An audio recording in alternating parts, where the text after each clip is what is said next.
জননেতা জনাব আব্দুল মান্নান ভাই উপস্থিত আছেন।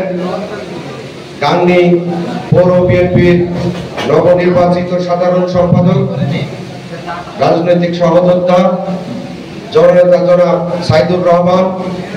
আজকের এই আলোচনা সভায় বিশেষ অতিথি হিসাবে উপস্থিত আছেন গাংনী পৌর বিএনপির নবনির্বাচিত ১ নম্বর সাংগঠনিক সম্পাদক জননেতা জনাব সুমন হোসেন রাম।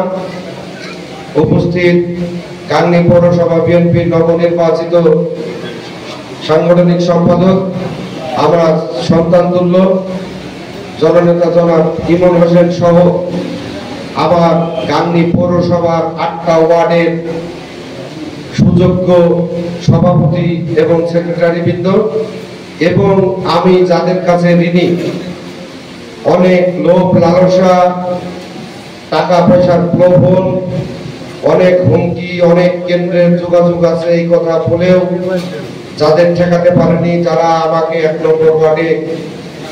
নম্বর ওয়ার্ডের সমস্ত ভোটার যারা আমাকে নিঃস্বার্থভাবে ভোট দিয়ে জয়যুক্ত করেছেন, সকলকে আমার সশ্রদ্ধ সালাম এবং শুভেচ্ছা। সম্মানিত নেতৃবৃন্দ, এইখানে আজকে দিয়ে আমার ২ থেকে ৩ দিন কথা বলার সৌভাগ্য হয়েছে ৫ তারিখের পরে। এর ভিতরে একদিন প্রচন্ড বৃষ্টি হয়েছিল, আমি দেখেছি প্রায় ২-৩ ঘন্টা আমরা আটকাইছিলাম বৃষ্টির ভিতরে। মিনিমাম ভোট আছে ২,৫০০ থেকে ৩,০০০। আপনাদের মনের মধ্যে প্রশ্ন উঠতে পারে, তাহলে ৭১ জন কেন? ৭১ জনের সবাই কারণে বলছি, আপনারা প্রত্যেকটা কারণে আমি প্রত্যেকটা জনসভায় যেটা সত্য কথা সেটা বলি, চেষ্টা করি সত্যটা বলার জন্য।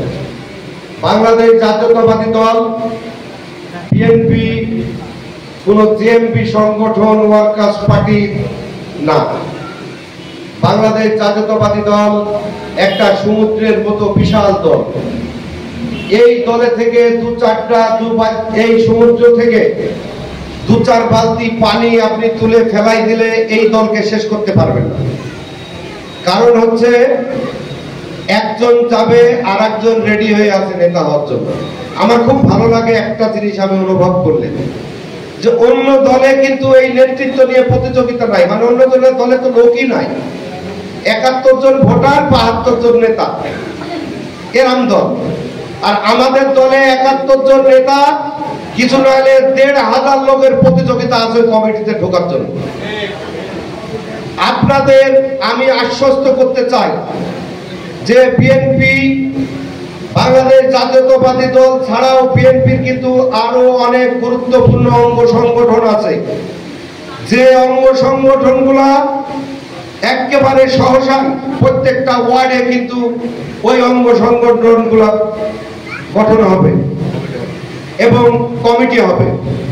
আপনারা যারা বিএনপির মূল দলে আসতে পারেননি, আপনারা এখন মনে কোনো কষ্ট না রেখে আপনারা ওই যে অঙ্গ সংগঠনগুলো আছে ওই অঙ্গ সংগঠনগুলোর আপনারা নেতৃত্বে আসবেন।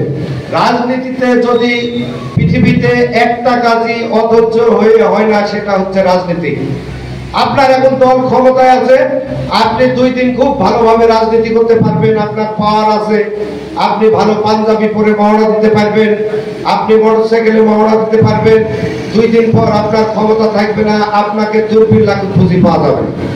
এটার নাম রাজনীতি না। রাজনীতি করতে হলে দীর্ঘ সময় ধরে লড়াই সংগ্রাম করে মাঠে অবস্থান করার পরেই একটা জায়গা হবে।